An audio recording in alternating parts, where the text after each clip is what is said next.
Raadiyoo Simbirtuu.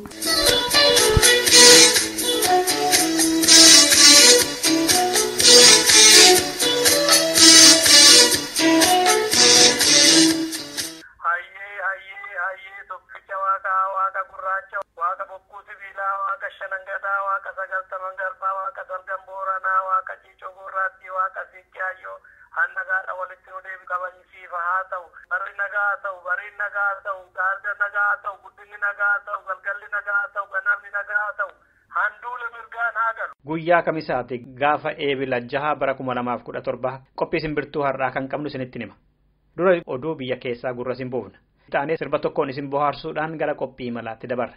Qophiin imalaa keenya har'aa kan inni xiyyeeffatu qabsoo bilisummaa Oromoo fi haala diyaasporaan Oromoo keessa jiru laallata.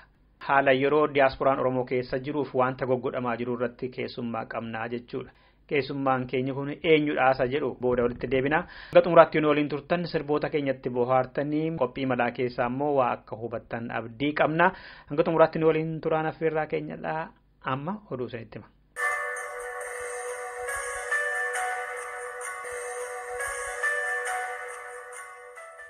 Dambii Doollootti itti gaafatamaan dhimma nageenyaa yeroo lammaffaa rasaasaatiin dhahame.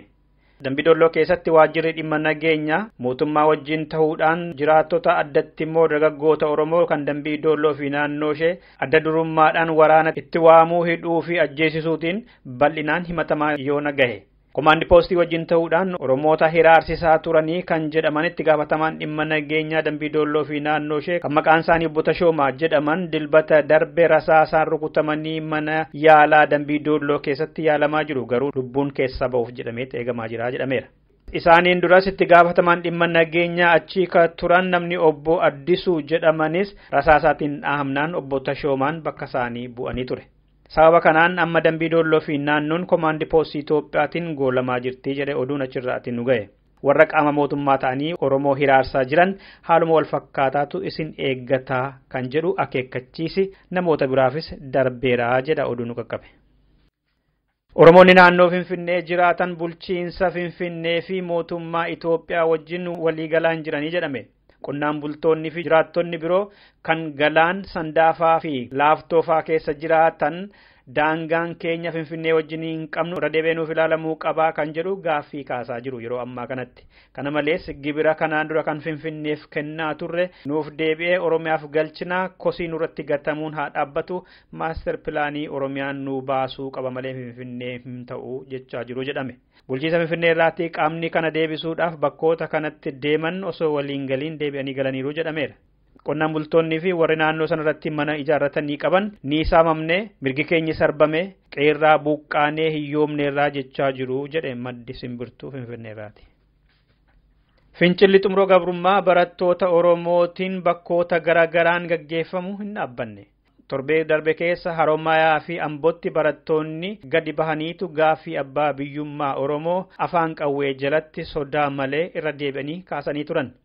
Wiixata darbe immoo Wallagga Bahaa aanaa Giddaa Kiiramuutti barattoonni mana barumsaa sadarkaa tokkoffaa Burqaa Sooramaa fincila xumuroo gabrummaa karaa irratti bahanii dhageessisaa turani. Achittis waraanni komaandi poostii qawweetiin itti bahee barattoota kana bittinseeraa jedhe maddi keenya.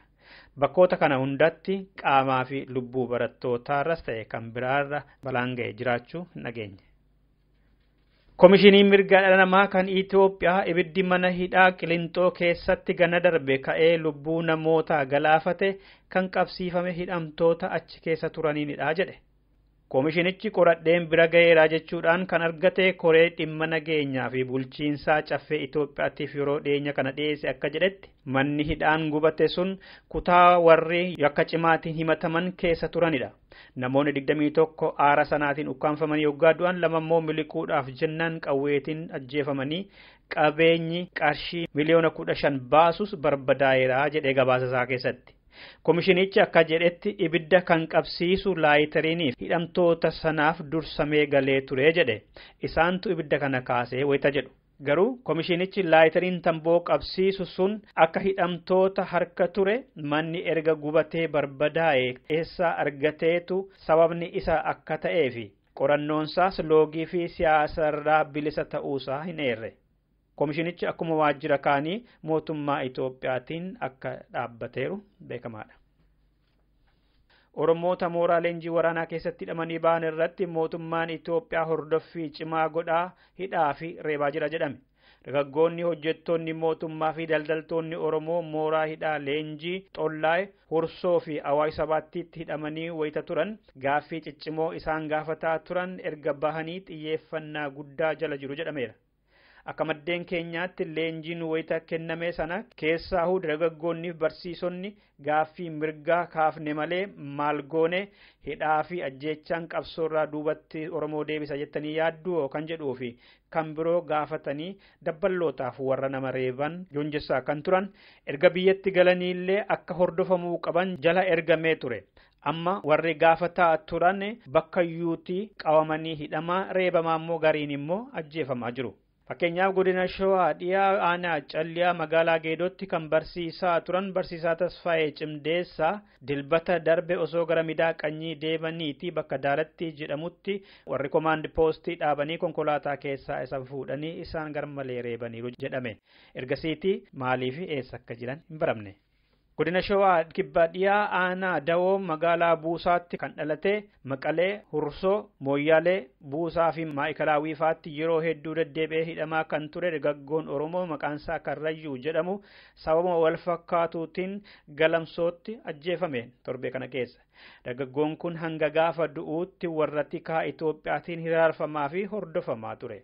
Biyya abbaa isaarraa jireenya dadhabnaan miliqee Harargee deemus biyyarraa kaasanii namoonni isa hordofaa turan hangachitti duukaa bu'uudhaan komaandi poostitti himanii ajjeesisanii reeffisaa goodaa keessatti argame.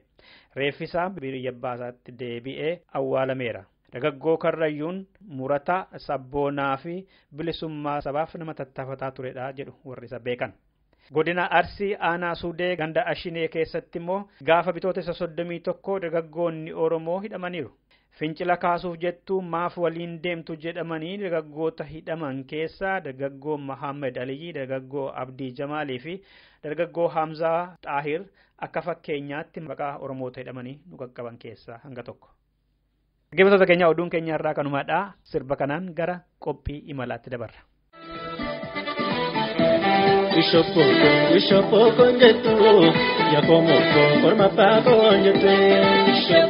Bishop Conjetu, Yakomo, Forma Pago, Bishop Cotan Cotamale, Bishop La Fantararina, Doctor Lola Male, Bishop Dinan Sodatina, Bishop Conjetu, Yakomo, Forma Pago,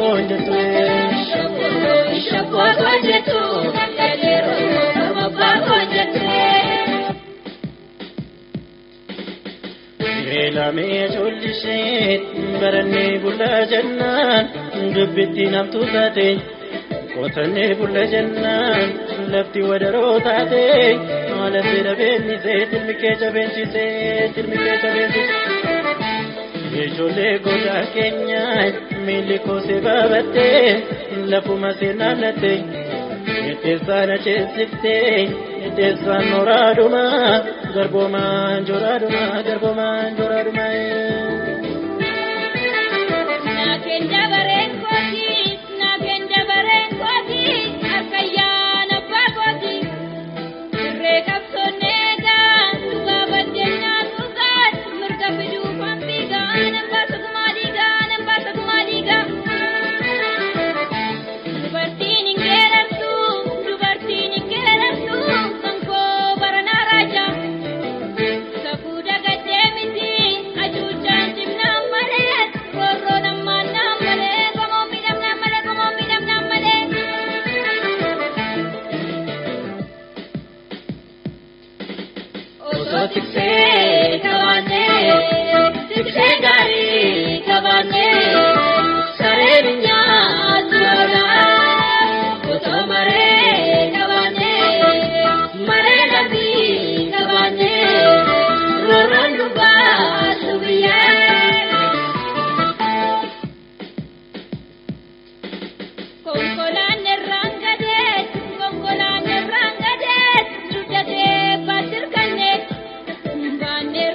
Ala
keenya ilaanu diina keenya Akkataanis kan keenya ilaanu diina keenya sulultaanis kan keenya ilaanu diina keenya buraayyuunis kan keenya ilaanu diina keenya.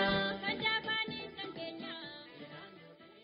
Dubartoota Oromoo hooggansa adda bilisummaa Oromoo keessa jiran qubaa lakkaaman keessaa miseensa gumii sabaa adda bilisummaa Oromoo adde Saamiyaa Usman baga reediyoo simbirtuutti keessummaa ta'uuf tole jettanii anaa dhufu guddaa galatuma adde Saamiyaa.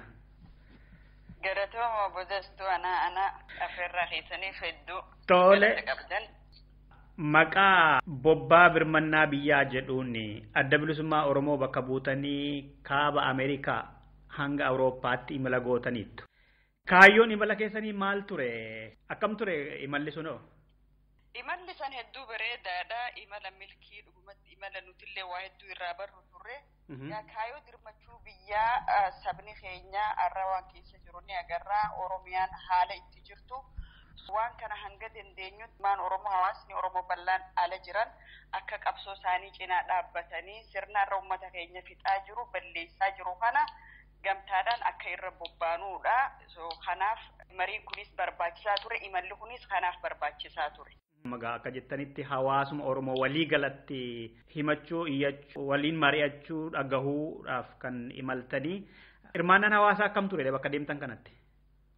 Hirmaannaan hawaasaa hedduu bal'aadha. Keessaafuu Atlaantaa, Joorjiyaa fi Torontoo, Yuunaayitid Kingdom keessatti hawaasni Oromoo hedduu hirmaatanii hedduu qoodarraa fudhatan gaafiin hawaasarraa kaatulleen haalli itti hawaasni dhaaba kanaa itti ilaaluu fi haala itti xiqqoo diskonnekshiniin jiraatellee ibsamee ture kanallee sirri keessa gaddeemnee ibsa bal'aa kannine hawaasni Oromoodhaa addi bilisummaa Oromoo haalaan gabbee uummata isaa keessa deemu mari'achiisuu nuti adda bilisummaa Oromoo malee humaa hin qabnu. Adda bilisummaa Oromoo ilmaan keessa dhabne dhaaba haqa uummata Oromootiif falmu dhaaba dhugaa Oromootillee deebisuu itti amanna.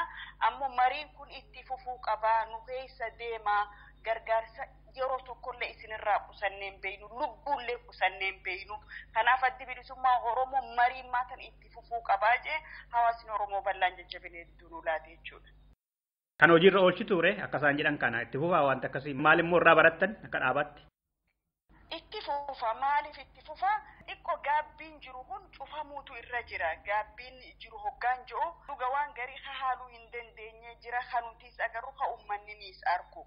Ala kanatti warra haqa qaburraa warra haqa hin qabneetu irra dhawwaaqaa jira. Ka dhugaa qabu odoo jiru ka dhugaa hin qabne irra iyyaa jira. So addi bilisummaa Oromoo dhugaa fi haqa uummata Oromootiif waan dhaabbateef onnee uummata Oromoo keessa dhugaansaa waan jiruuf mariin kun itti fufuu qaba.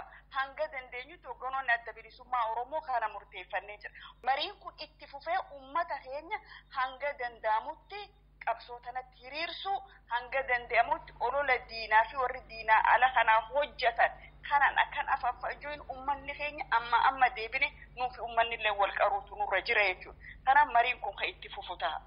Masanillee kaaftani hawaasa keessatti kan jedhamu addi bilisummaa Oromoo otoo dhugaa qabu gadi bahee himachuu hin danda'u yookaan himachuu hin fedhu yookaan immoo hojiidhumaan hin mul'adha ka jedhu tokko qabatee ni deemu tokko diyaasporaa keessatti warri diina jedhamanis warri OPDOs warri TPLFs namoonni ka biraa kaayyoo biraa qabanis mooraa Oromoo keessaa irratti dhugaa duulaan callisee mataa jedhamee qubatama. Kanarraa barattan taanaan gaarii. Kaayyoon keessan galma ga'e irratti ni yaaddu gammaatti ka godhame keessa. Hangammaa ka deemaa jiru milkiidha. Dhuga maaliif waan nu jajjabeessu malee waan biraan agarre bakka gariitti illee yoo miidiyaa hordoftan ta'e haalli itti qophaawamee dhufee fi haalli ijoollonni achi keessa argan hedduu wal faalleessa.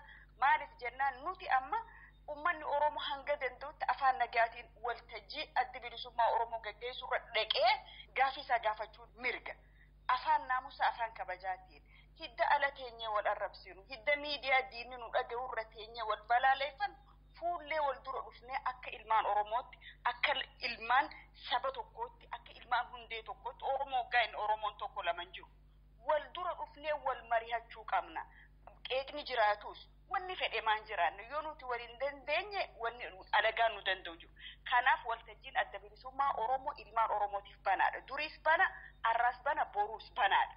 Ala teessanii adda bilisummaa Oromoo dhagaa haruurra waan beektaniif waan hin beekne dubbachuurra waan namni isiniin je addi bilisummaa Oromoo akkana je kan isin hin beekne kan uummanni rakkoo uuman isiniin je an fudhachuu dhiistanii waltajjii addi bilisummaa Oromoo gaggeessurra dhuftanii gaafii teessan bal'inaan gaafachuu dandeessan. Deebii qabnu isiniif laanna yoon qabaanne qaama ol aanu gaafanne isinii laanna.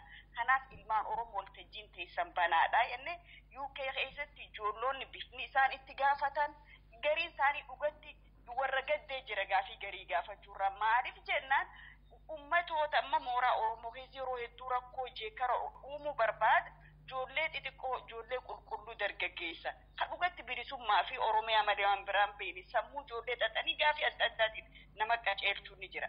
Kanaafis obsa qabaannee warri immoo ijoollee tan ergan ijoollee ergoo doon ta'in duuba ifii isaaniitii gabbaanee ol dura teenyaa haasooyin saba kanaaf bu'aa qaba.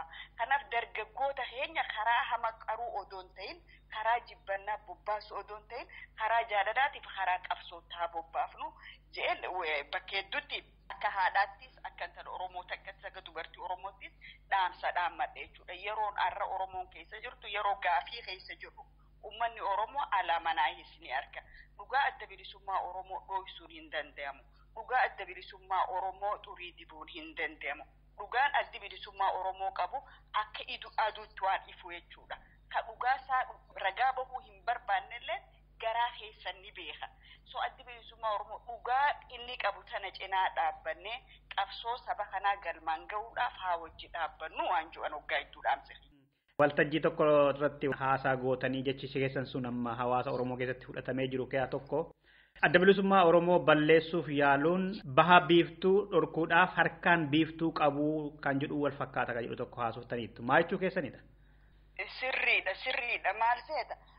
Hoggaa dhugaa qabdu dhugaan kee hunni qallata malee hin citu. Ummata keessa dhaaba tokko ka akka hin banne isa godhu, ka akka jaalatamu isa godhu, ka akka biiftuu ka iftiinu ifu isa godhu bakka inni itti dhaabbatee fi akka inni itti dhaabbatee fi waan inni irra dhaabbateedha.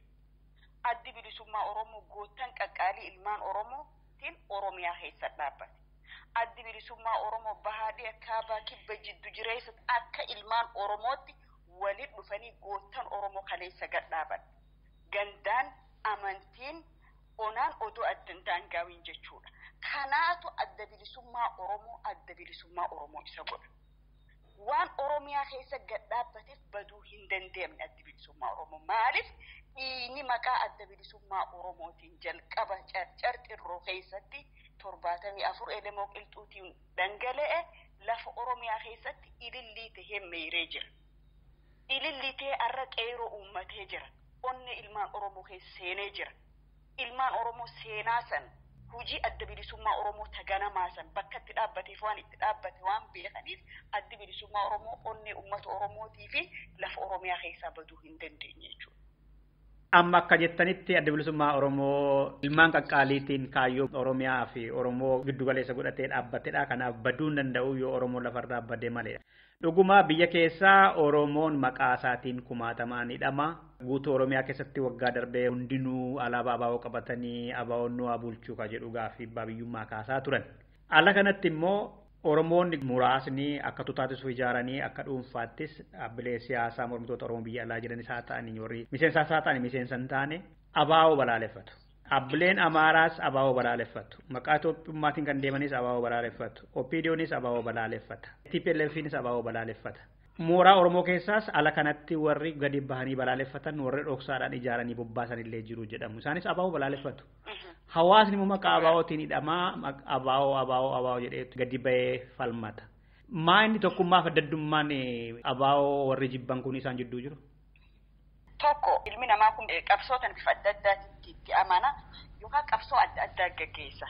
Addi bilisummaa Oromoo qabsoo abbaa biyyummaati. Qabsoo dhugaa Oromoon dhabe Oromoo deebisuuti. Qabsoo Oromoon lafa isaa takalee uumama waaqni kan neefsan Oromoo abbaa biyyaa irra godhuudha. Kanaaf qabsaa'u. Warri ammoo Oromoo abbaa biyyaa irra godhuuf hin deemne aangoo mataa isaaniitii deemanii jira. Ifi sirna mootummaa Itoophiyaa san keessatti mul'achuu warri barbaadan ni jiran. Oromoo ta'ee maqaa Itoophiyaatiin kan mul'achuu barbaadu jira. Warri kun yeroo hunda ABO balaaleffatan. Yeroo hunda dhugaa saba kanaa odoo arkanuu warra dhugaa saba kanaa haaluu jira.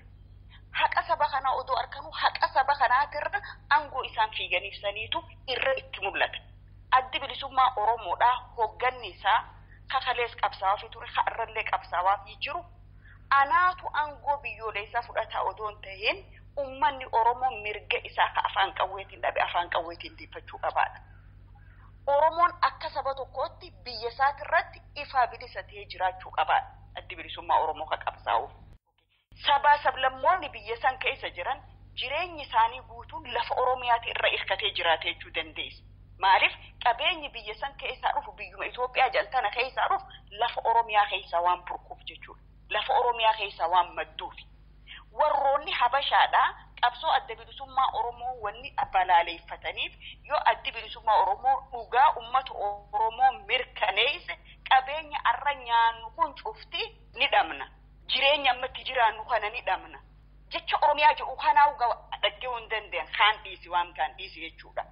Mirga hiree biyya takka keessa wajji jiraachuu addi bilisummaa Oromoo itti amana.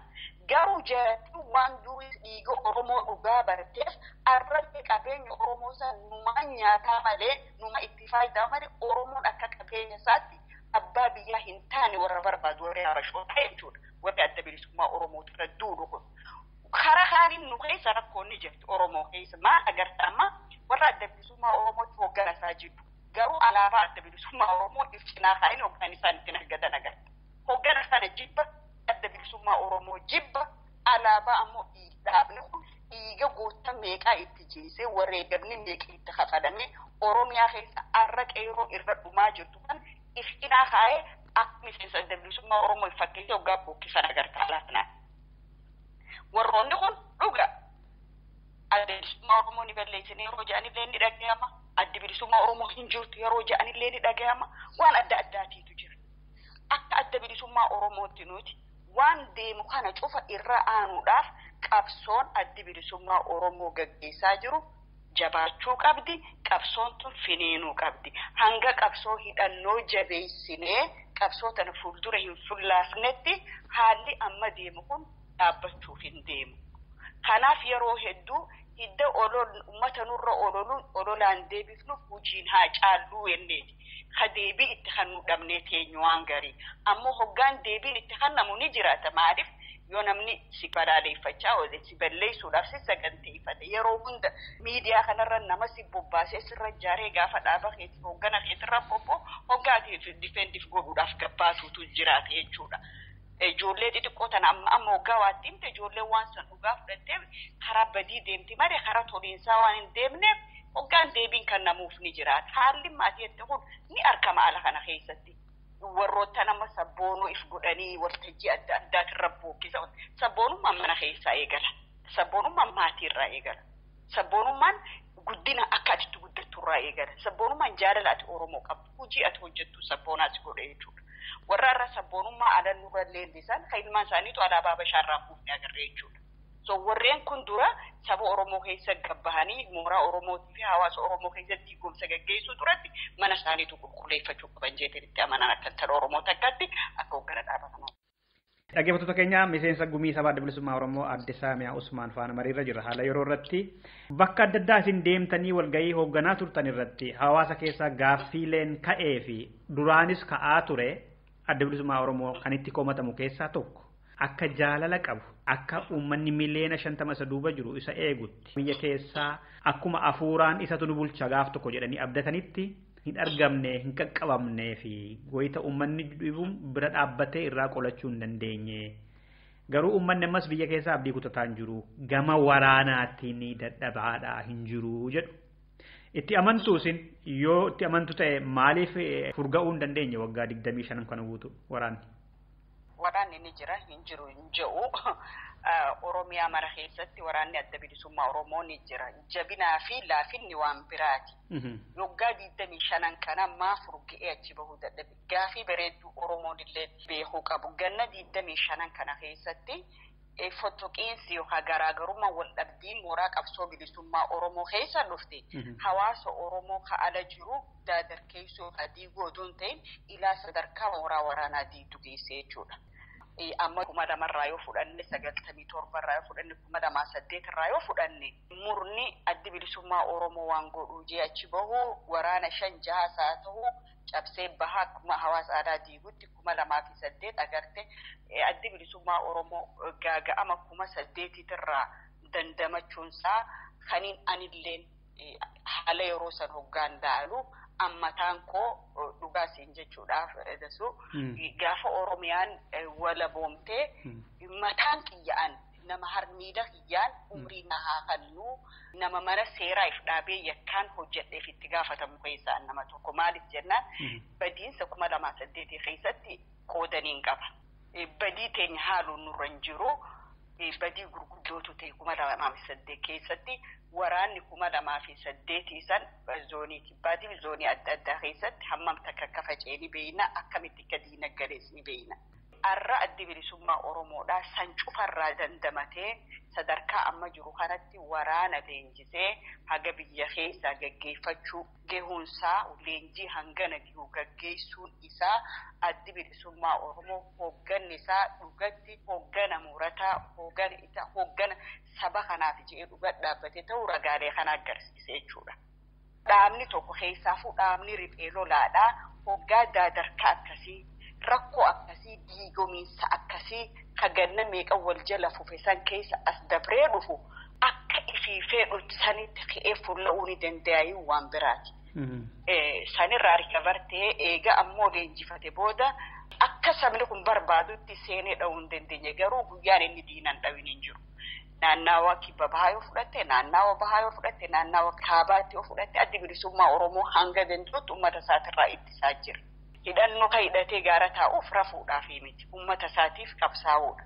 Lubbuu qaalii tana kakannituuf bineensiif nyaachisuuf miti uummata keetiif wareegamuudha. Dhugaa akka barbaadamu sanitti akka gartee mootummaa fi mootummaa wal loluu sanitti wal dura dhaabbatee faashishtii tana wajji wal dha'uu hin dandeenye. Akka qabsoo hidhee lolaatti godhaa jira. Gehamoo gehaa miti nutiis wal gaafanna hawaasni illee ifiisaatii deebiif gaafachuu qaba. Waraana bilisummaa Oromoo jabeessuurra walgaa hedduu ati ada kana wanni agartu waraana bilisummaa Oromoo warra diigu bobbeetu jira jechuudha. Hidda waan kee diiddu waan san jabeessite yoo diina dura dhaabde irra bu'aa qaba. Guddaa galatooma addee Saamiyaa bilchinnii fi beekumsi guddaan akkamas hin jettan kana ala namaati namni dogongora. Dogongoreeraa kana nan sirreeffadha jechuun waan guddaa kan isin amma jettan tokko jechuudha. Waraanni yeroo baay'ee viidiyoon isaa mul'ataa ture. Meeshaa nu hidhachiisaa nuti lubbuu keenya kennuuf qophiidha wayii ta'edhanii hoggaa shamarraniif dargaggeessi gaafatan ture. Qawwee hidhachiisanii maallaqa kennanii dhuguma yoo komatan komeensaallee fakkaataadhuma bareedaadha. Namni baay'een immoo ooditarii ta'a malee maallaqa hin kennuu jedhama diiyaasporaa kanatti. Kanuma waliin qabsiisee kanan sin gaafadhu tokko isin amma 2006 2017 dirree deemtaniittu dirree leenjii. Dhiyeenya kana viidiyoo waraanni bilisummaa Oromoo wayita leenjiidhaa galuu wayita inni meeshaa qawwee fakkaatu mukarraa tolfame qabatee leenjii bobba'ee galuu sirbu tokko mul'ateera. Namoonni isaa sababa godhatanii kunoo warri shanee uummatarraa maallaqa guuranii waraanni garuu meeshaa hin qabu kan ittiin loluu hin qabu jedhanii wayita gaggeessan mul'ateera. Waraanni qawwee baatee leenjifamaa gaafa jalqabaa amma leenjisaa fixattu rasaasnitti kennameetu leenjifamaa biyyuma kamiyyuu keessatti maaliif kana kaasaa namoonni gariin warra kana kaasanii hanqina beekumsaa wallaalummaa qabaachuurraa madda malee biyya eenyuu keessattiyyuu waraanni gaafa leenjifamu akkasuma waanta fakkaatu qabatu malee isa dhugaa hin qabatanii warra jedhantu jira. Meesin maal jettu asirratti? Fakkeenya tokko makiinaa tokko hoggaan konkolaataa nama barsiiftu barataa tokko bantuma itti kannitee seenii oofiin jettuun dura ni leenjista inaa teessaa waan garsiista wanni kunis wanni waraanaa waan laafaadhaa miti naannawa Soomaaliyaa kaniin ani itti guddadhe keessattis Soomaaliyaa ittiin guddadhe mootummaan san gaafa nama leenjisu dura mukaan si leenjisa yookaan dhoqquma biyyee tanarraa akka qawwee fakkeessanii waan godhanii jira kaartoon afaarraa kanaan leenjifta sadarkaa itti haga inni bakka itti qawwee qabatu sengehu warri waan kana dafee akkasi facaasee tokko muuxannoo militarii dhabuurraa lammaffaa dirree leenjituu dhabu isaaniitirraa gariin isaanii achirratti akka waan mooraa qabsoo bilisummaa Oromoo keessa turanii laata jara kana guyyuma dura seenan qawwee rasaas guutuutti kannani kaartaa guutuu So wanni kun deebi'ee uummata warruma akkas je'ee maxxanse san irratti rakkoo fide jechuudha. Maaliif biyyoota addunyaa hedduu keessatti hoggaa waraana isaanii leenjisan akkuma suuraa miidiyaa irratti gabbaatisan jechuudha. Hoggaa garii adda bilisummaa Oromoo miina jedhanii hoggaa ifiif miidhan agarra. Adda bilisummaa Oromoo arrabsee jiru hoggaa ifii isaaniitiif arrabsan agarra. Yeroon an dhaqe bakkaan an dhaqe ijoollee jalqaba bifa sadii ture tokko ijoollee leenjii fixattee xumurattee jechuudha. Kaan ammoo warra jalqaba leenjii irra jiru gareen tokko immoo warra leenjii fuun seenini hoggaasuma haalli mimijjaawaa fi turedha. So sadarkaa sadeenuttuu jiran jechuudha. Xumura irratti kaniin dhaqee maganna ji'oota sadeen dabre kana keessatti warra kana jaallan kana cufa raawwatanii dirqama kana cufa fixatanii dirqama wareegaatitti tarkaanfatan jechuudha warri bira ture. Ala kana waa jechuun hedduu laafaadha. Hedduu garuu an tokko kaniin dhaammadhu Oromoon an Oromoodha jedhu. Oromoon an Oromoofiin dhaabbadhe jedhu. Oromoon an biititiyya Oromiyaadha jedhu. Jaallan ilmaan Oromoo waan fedhan haa baadhatanii sanitti qoosuun cubbuu yakkaa olii nama dadage. Yakkaa olii jechuudha.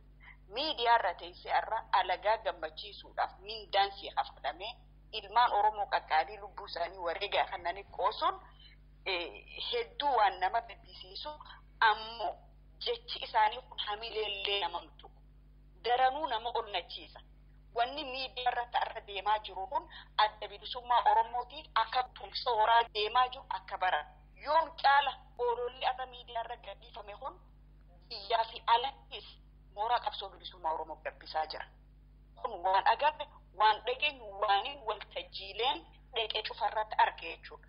Kanuma waliin qabatee namtichi ani gaazexeessaa Eertiraati ofiin jedhu namni Sannaay jedhamu duraan miseensa dhaaba adda Dimokiraataa Warraaqsa Uummata Itoophiyaa Ihaadigii ture kan Amaaraa bi'aadanii ture. Isaa booda Eertiraat deemee Eertiraati TPLF basaasa jedhamee komatamaa ture. Kan arbanyoochis garaa isaaniitti jedhameeti matamaa ture. Amma inni Itoophiyaa seenee Itoophiyaa arga ture booda Awustiraaliyaa deemee astichitti jidduu kana kan deemaa jiru. Hoogganoonni adda bilisummaa Oromoo akka isaan garee Oromoo kan biraa akka miidhan fa'a. Waraanni adda bilisummaa Oromoo kan achi keessa jiru hojii akka hin qabne akka qullubbii kaarota salaaxaa kana qotu Eertiraaf. Haamleen qabu waraanni sun kanaafuu galee harka kennataa kan jedhu tokko kaase.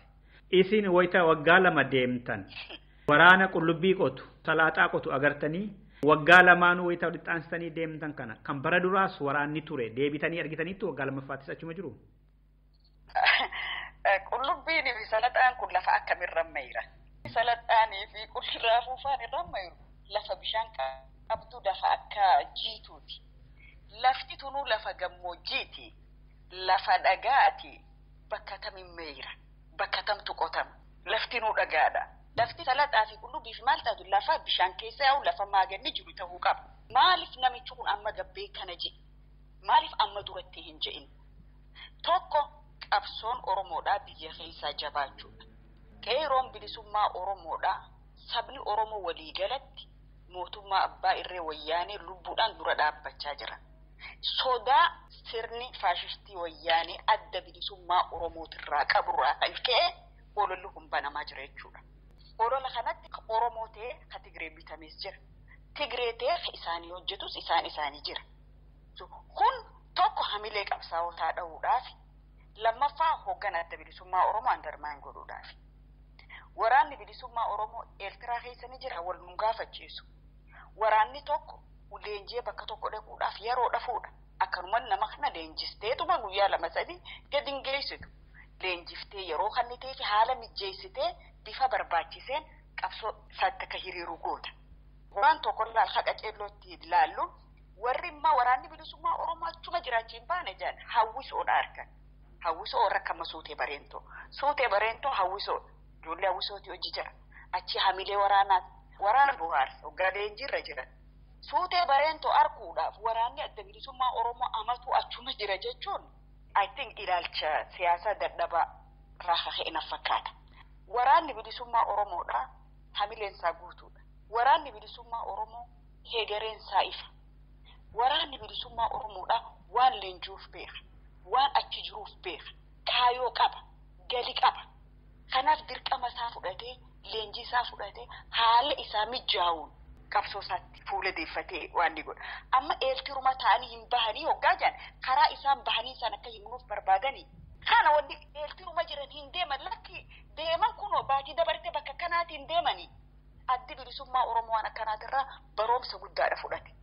Gaafa waraanni keenya dhihaan deema jamee diinni dura bihee qabu waan ni turee ture.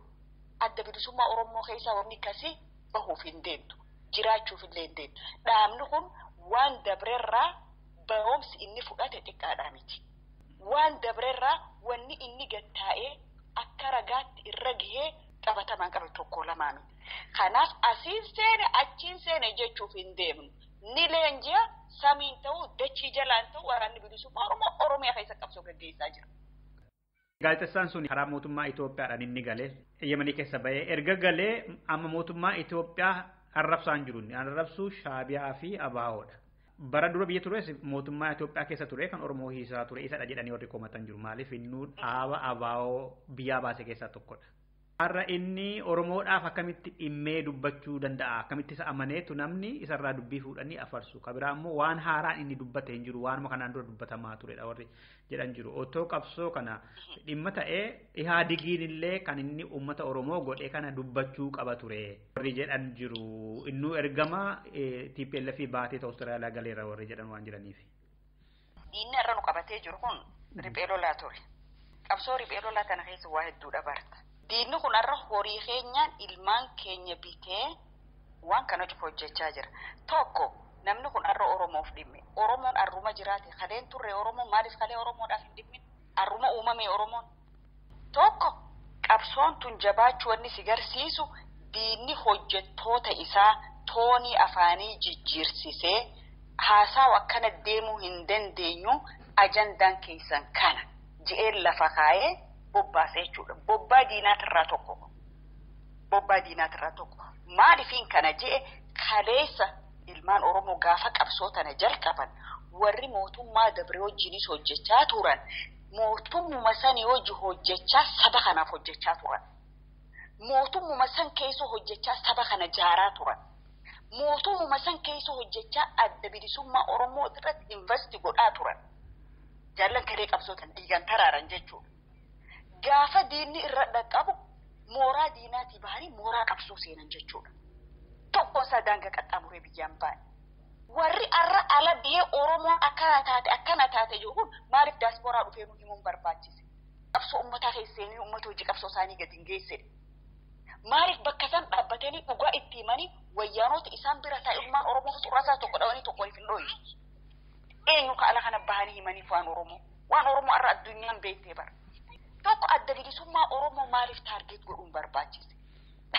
Dhaabonni Oromoo kan haqaa dhaabbate tokko kan hin beeku. Warri biraatti waan adda addaatiif dhaabbatan ta'a niin kabaja mirga isaaniiti. Ammoo maaliif adda bilisummaa Oromoo qofarratti xiyyeeffatame? Maaliif dhaabonni isaaniitu qaba? Isadha gaaffiin qottaan isadha mee jedha. Maaliif abaaboo qofarratti xiyyeeffatu? Keessattuu warri diyaasporaa kun Oromoo warri ta'an warri kaan illee beekamaadha. Kun maal si garsiisa?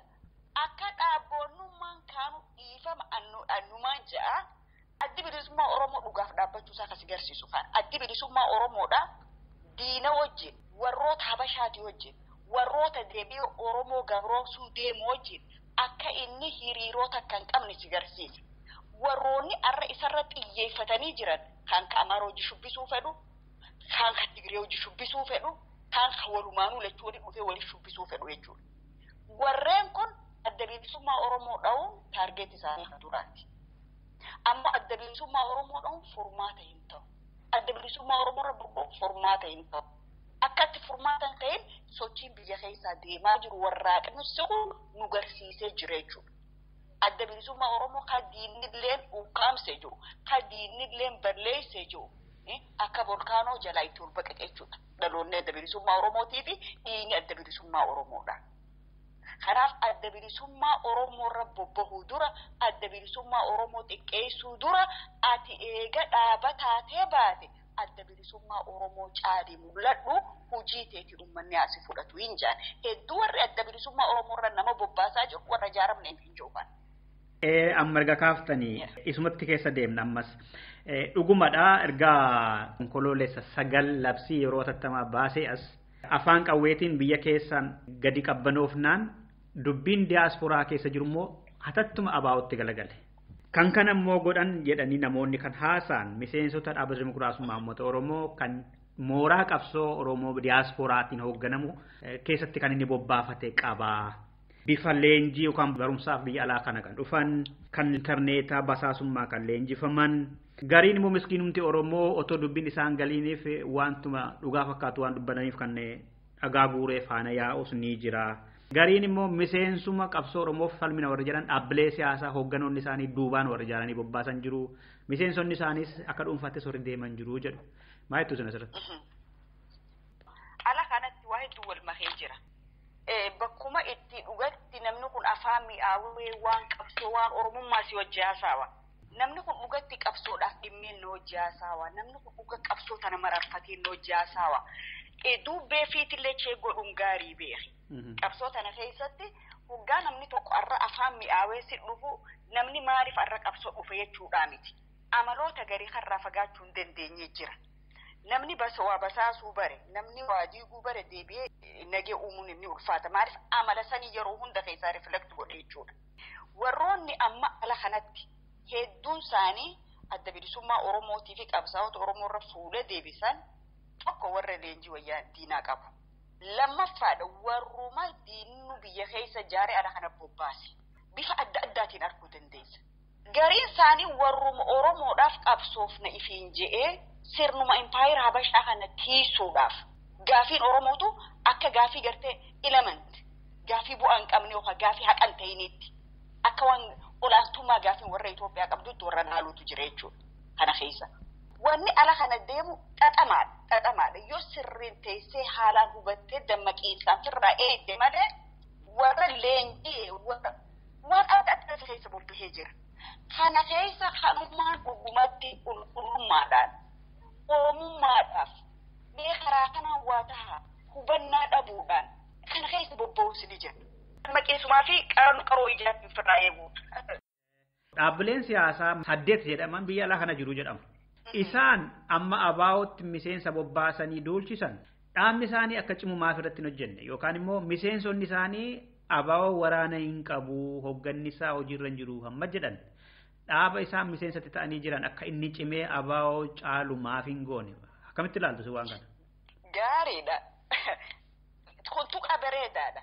Tokkodha laalga waan mataan jiruu fi waan maqaan jiru adda baasuu danda'u nurra jira. Abaa'oon maqaa qofaami abaa'oon mataani jira. Abaa'oon lubbuudhaan jira. Abaa'oon uummata isaa keessa jira.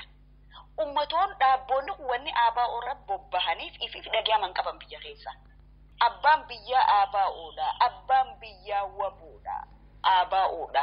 Yeroo jechi kanaa qeeroo bilisummaatiif uummata Oromoo biyya keessa jirurraa burqu dhaabboonni maqaadhaan jiran kun adda bilisummaa Oromootirra duuluun filannoo isaanii ka duraa ta'a jechuudha.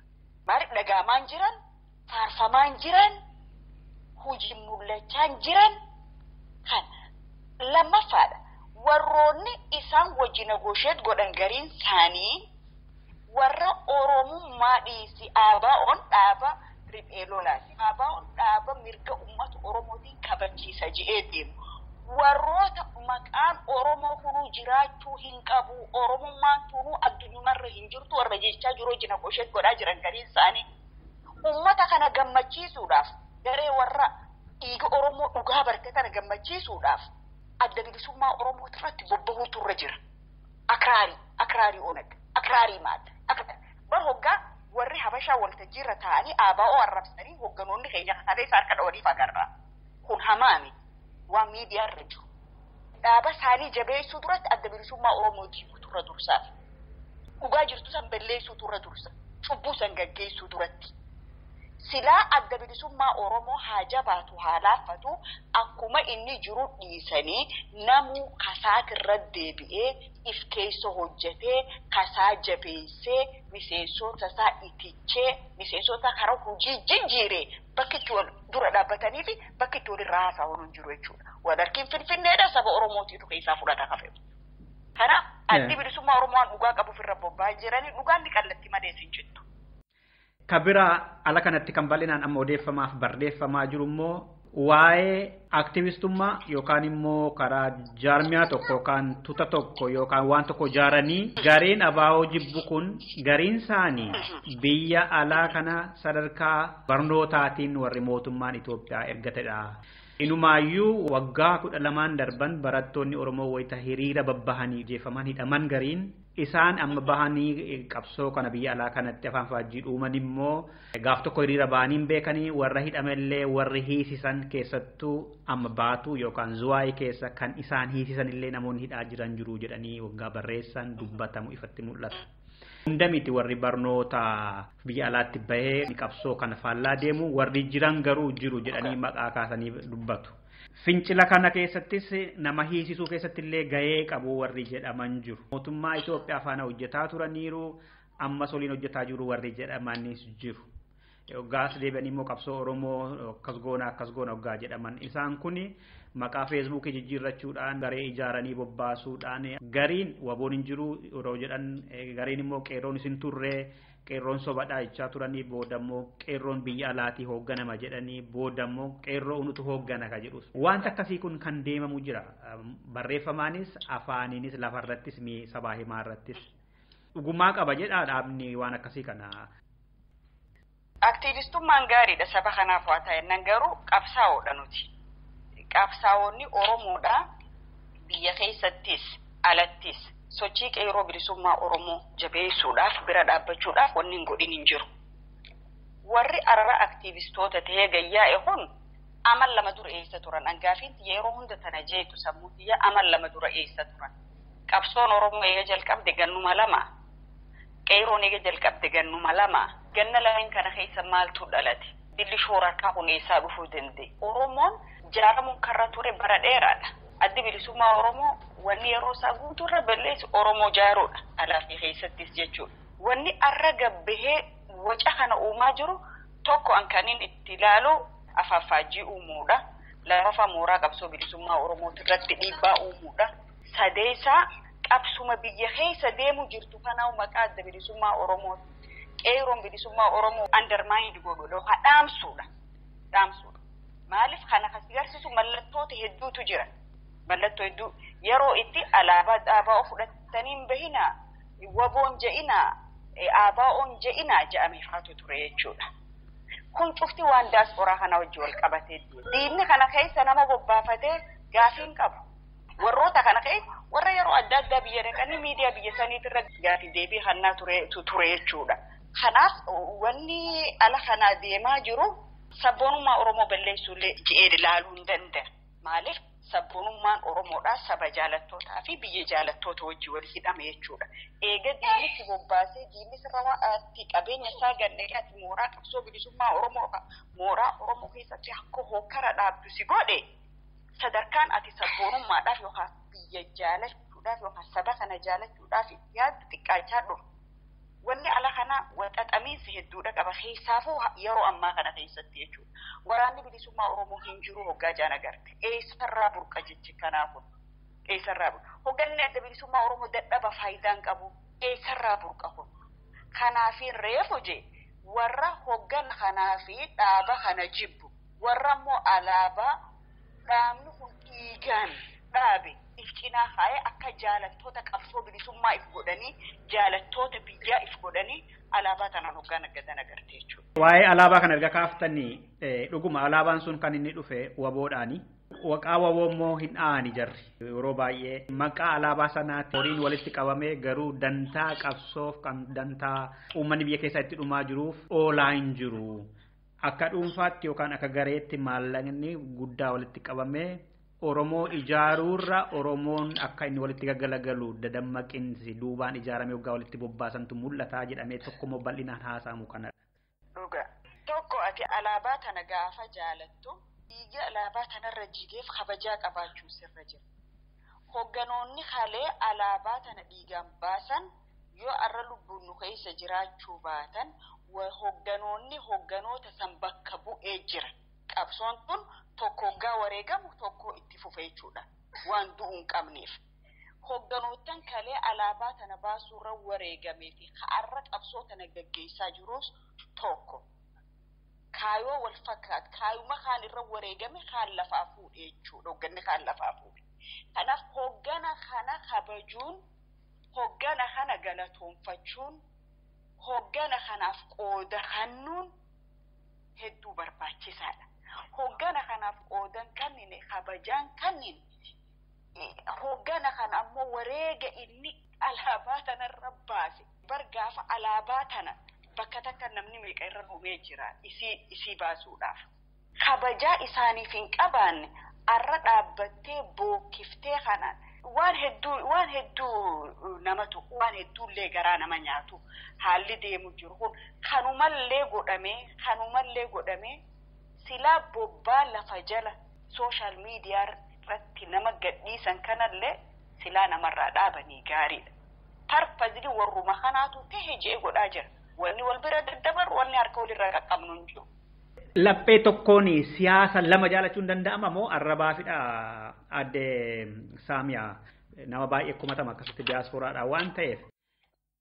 Tokkuma jaalachuu dandeessa laphee tokko waa lama jaalachuu hin dandeessu hooma tokko jaalachuu dandeessa yookaan walabummaa Oromiyaa akkuma itti amantee ganama haatetti yoo san hin taane Itoophiyaa takaleewu jettu sanuma qabadhu ammoo mooraa lama keessa deemtee uummata irratti affaajjii fi jeeqaman kaasir.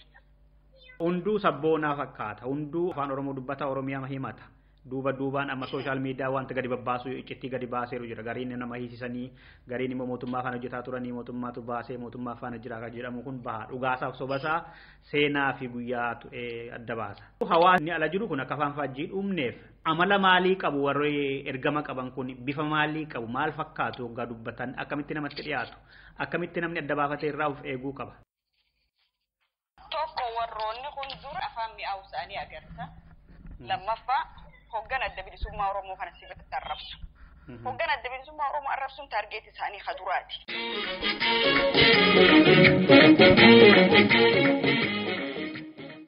Dhaggeeffattoota keenya haala yeroo irratti marii miseensa gumii sabaa adda bilisummaa Oromoo kataan adde Saamiyaa Usmaan waliin kan eegallee hin xumuramne gaaffii amma gaafannee deebii itti kennuu eegalan kan ammoo torbee qabannee deebina.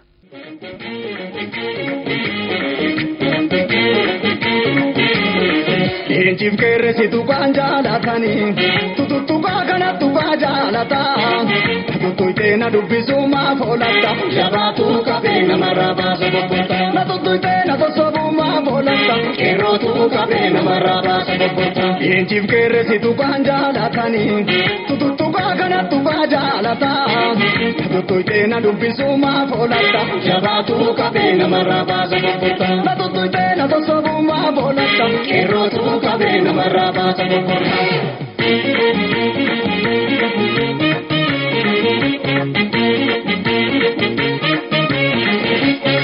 Ajerra du marajita kakabani muino kabaro bedin bisa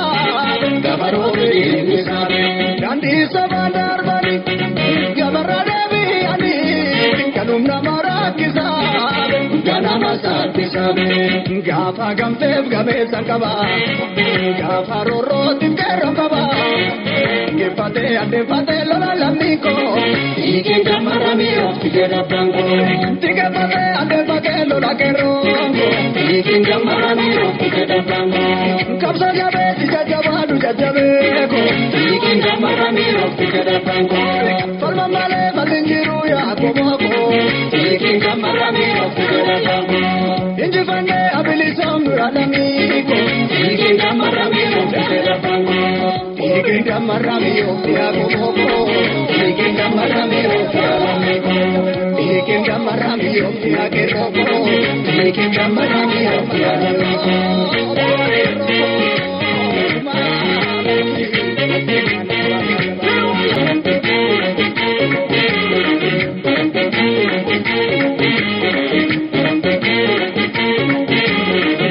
Jabatu keroko wabidira nesini jabatu keroko wabidira nesini tukap soda bani fannoo dangan magaani qabsoo finiinsaniiti diina weeraraniiti yaattuu gombiisaniiti diina finiinsaniiti ummaan hiriiraniiti gamta falmaataniiti beela danda'aniiti deebuu zannaaniiti lubbuu wareeganiiti lafee dachaabaniiti.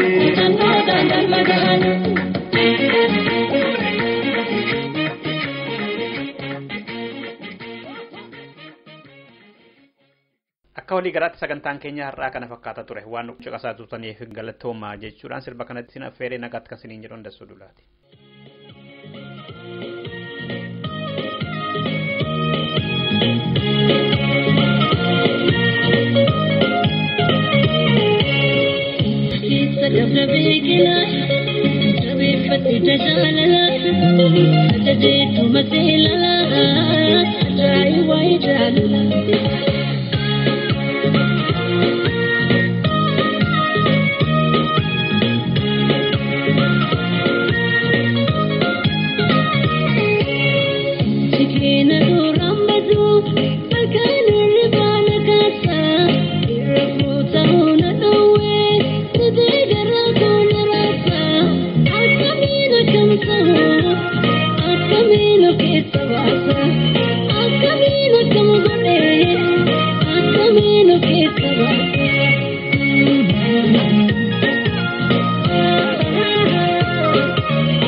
Jiraatu si baafagaadhe, deemus fayyaa bagaadhe.